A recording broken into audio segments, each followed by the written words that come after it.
Yaqinda bir qadrdonlarimizdan birlari kamolu muhabbati kuchli Rasulullohga.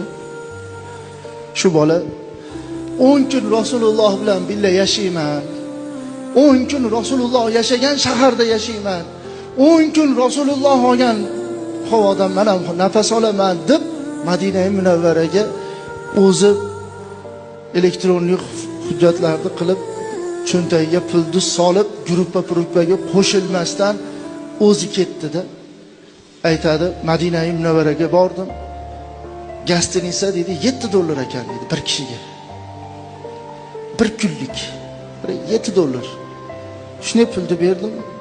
2 mahal ovqati bor ekan dedi. Ovqatlandim. Rasulullohning masjidlariga chiqdim. Kunduzi bilan Rasulullohning nimalarida turdim. Kechqurun kirdim, ovqatlandim, yana masjidga chiqdim. Kechqurun yotgani kirib cho'ntagimni qarasam pul yo'q. Tushirib qo'yibmanmi? Nima bo'ldi-ki yo'q. Ertasiga ertalab bir kecha bir kunduz bo'lganligi uchun chiq dedi. Pul yo'q. Qayerga borishimni bilmay to'g'ri Rasulullohning masjidlariga bordim. Hech qayerga qaramadim. To'g'ri masjidlariga borib, bitta ustunni tagida o'tiraverdim dedi. Sallallohu alayka ya Rasululloh, assalatu vassalamu alayka ya Rasululloh deb salovat aytib, zikr qilib, namoz o'qib, tahorat bo'lsa chiqib, yangilab, chanqasam o'sha yerda turgan zamzamdan ichib 3 kun o'tdi-da dedi. Qarang, 3 kun o'tdi-yu, issiq ovqat yo non-pon u qoringa kirmasa qaltirar ekan odam dedi. Oyoq qo'llar qaltirashni boshladi dedi. İçimden deydi bir o'y keldi deydi. U o'y hamki, "Ya Rasululloh, men sizni mehmoningizman" degan o'y hali tugagan yo'q-da deydi. Qarang, "Men sizni ya Rasululloh mehmoningizman" degan o'y keldi-yu, hali tugagan yo'q. Yelkamni bitta odam shuni ushadi deydi. Lek qarasam qo'lida saboyi turibdi deydi. Qarang, qo'lida saboyi turibdi deydi. Yarim nimada sharbat 2gami 3ga bo'lingan bo'lichka, ichida falkaga o'ralgan oq po'kay osh, oshni tepasida tovuqni go'shti deydi. Haligini qovuri chiqyapti deydi, ochsam deydi. Rahmat aytamadim deb qarasam yo'q deydi. Ketib o'tdi deydi.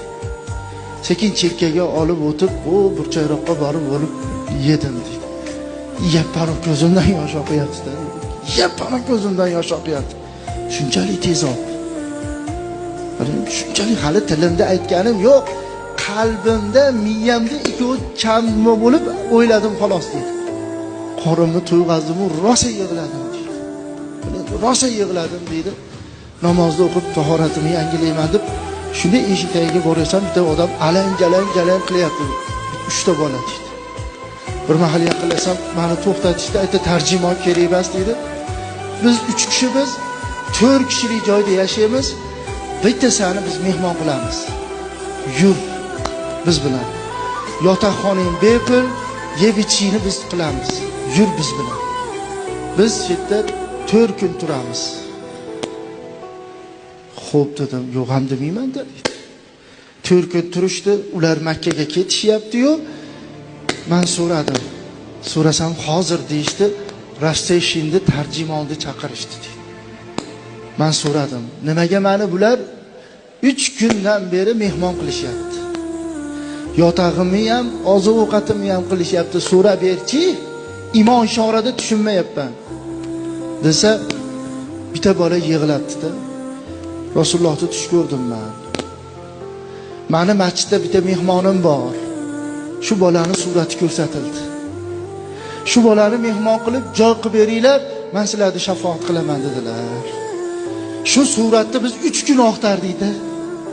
Mana biz 3 kun oqtardik. Mana bugun kecha topuvdik, olib kirib mehmon qilyapmiz. Biz endi Makka ga ketyapmiz. Agar ko'rsak o'sha yerda ko'rishamiz. Bo'lmasam Alloh qiyomatda ko'rishlikni nasib qilsin. Sen tufayli men sahobaga aylandim deb $500 berdi dedi. Allohning mehmoni bo'lib borganingda duo qilib qo'yasan dedi. Qarang, Madinada 10 kun turdim deydi. Makkaga borib o'sha $500 bilan deydi bemalol 4 kun turib suvga salom olib qaytib keldi deydi. Ana Rasululloh deyapmiz. Biz Rasulullohni qanchalik yaxshi ko'ramiz. Alloh taolo hammalarimizdan rozi bo'lsin. Hammalarimizni Alloh rushd va hidoyatda qilsin.